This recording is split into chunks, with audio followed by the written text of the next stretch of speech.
So guys, this video we're going to replace the serpentine belt on these Commodore VZ-V6. We've got a part number there. So first, I'm going to remove this and this. So the cover plus your air intake. Just pop them up like this. Now we'll pull out 1, 2, 3, 4, 5. Now we're going to remove the intake. So you'll need that size socket, which I don't know which one that is. Come on, 7.5.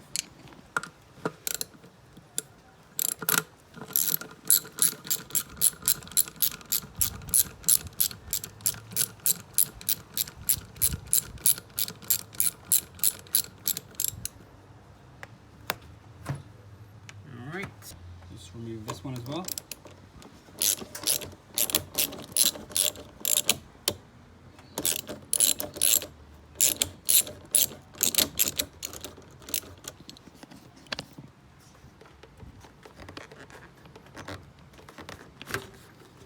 And remove your vacuum line, which I need to replace as well.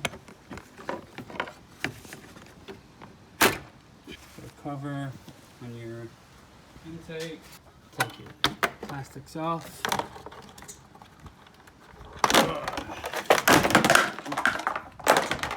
So, for this video here, I'm just gonna refer to the video for the pattern of the thing. So that will go into that square bit that I pointed at.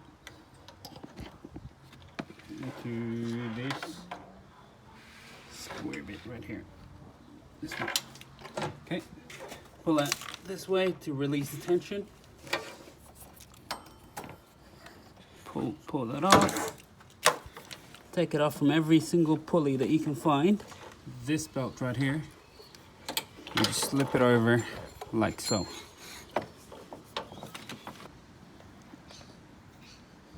Still got 6 PK, 2 555, but you can see the glazing in the back. More than past this lifetime, I'd say. So, 2 things from what we need to check is underneath my wrench. If I take it off, whoops. We want to check this, that it's free of play, side to side. It's not seizing anywhere. And then we want to check this one as well, make sure it's returning back with proper tension. So if we go, it's not binding anywhere, returning freely. So I'm happy with that. So now we'll put the belt on and see how we go. See, this is why it's good to have a reference, because I've just installed the belt wrong. I forgot about it. Alright, so we've got the tensioner. I've actually hooked it towards the on the crankshaft there, but it's not supposed to go there. So we'll bypass that. We'll go straight to the alternator. Alright. And then onto the water pump. I'm making this hard for myself. And this one is basically just going to come back, wrap around the crankshaft. Oops, sorry guys. That's going to wrap around the crankshaft. Sorry about the leaks. Right. Then all the way to the compressor.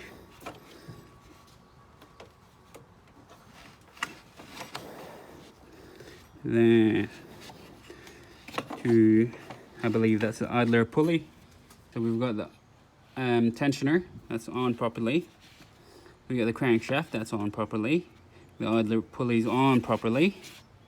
And then we've got the air compressor, AC compressor, that's on properly. Idler is good. And then power steering is a little bit loose there. Yep. And then now all we've got to do is the water pump.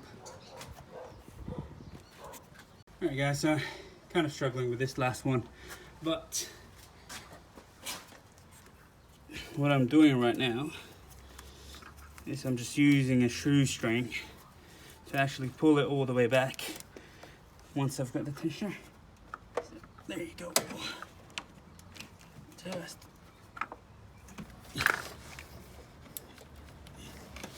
Go.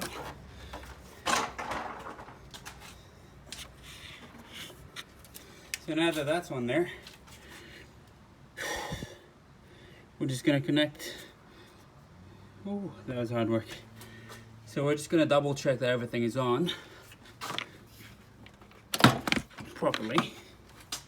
Now we'll connect the air intake and start it before we put the covers back on. So, just double check. Those are in the grooves, yes. Yep. Yep. Yep. Alright. That's 3. Ooh.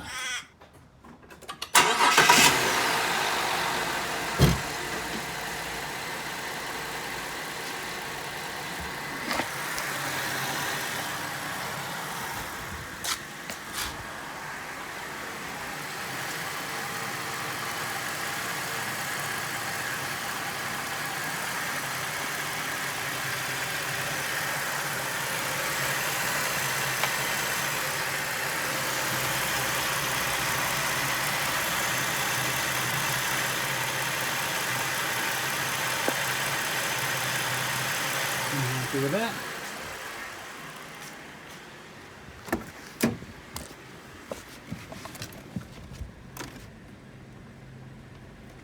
Let me list the problems again. So it was lurching when it was changing from first to second gears, first gear to second gear, and then the power steering, when you pull it to one side, it sort of like fights back really hard. And yeah, what else? Oh yeah, the car struggles to start sometimes it dies, but very rare though. It's just, it takes that little bit longer to start, and some fault in the electronics, so this one will sometimes not work. And with the dash cam, when I had it hooked up to the car would be drained, and I had it professionally installed. Now we've got a battery monitor back then, but anyway, that's not a problem now. What else? Yeah, and it's a bit sluggish, but let's see how we go.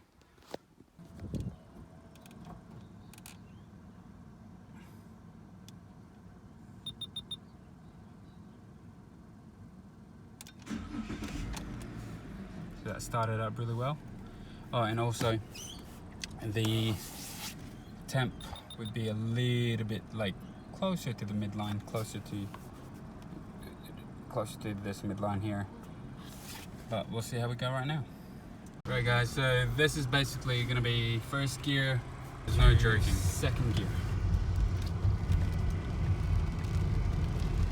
And the fuel is still 10.7, even though we've been driving through hills. Yeah, there you go. It's first to second, no jerking again. So the second part is the mystery of the relationship of the drive belt and fuel economy. So we were just accelerated from 60 to 100 now, and usually that would bring up my fuel economy to my fuel gauge to 14, but now it's at 10.8. So anyway, it says 10.8 again. So we've got an interesting thing here. So going up that I went up that highway, which usually, because it's a steep incline, I usually get 14, 14.5 around that, because it's an incline, and sometimes I step on the pedal. But after changing the drive belt, yeah, I'm on 10.2. I've tried to Google what the connection is between drive belt and fuel economy, and I just don't get it. And how many? So this is my second reset of the trip, and that's 50 Ks already, and I've done I think another 30 before that, so that's 70 Ks. But yeah, so we've got the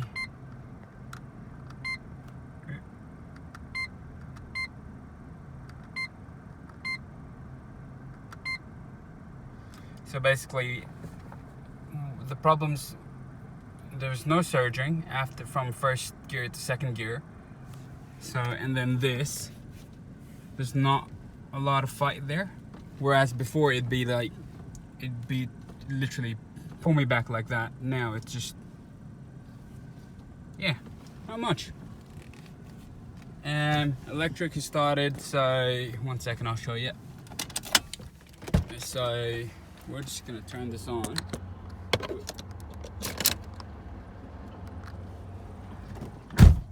So we're gonna have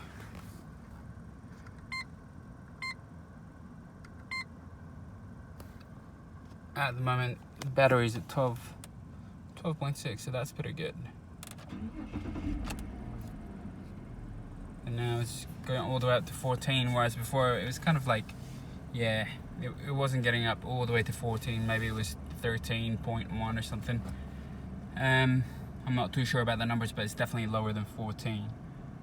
And I've checked the terminals as well, so yeah, surprising. But anyway, I'm really excited about this fuel thing, so I'm gonna go drive it for the rest of the full fuel tank. So that's 75 liters to go, and see whether it's just a placebo effect, or is there a connection between the fuel pump, the fuel economy and the drive belt, serpentine belt. So yeah, I'm really excited about that. But yeah, that's the end of the video for now. I'll get back to you guys once I've got the reports on the fuel economy. All right, peace out.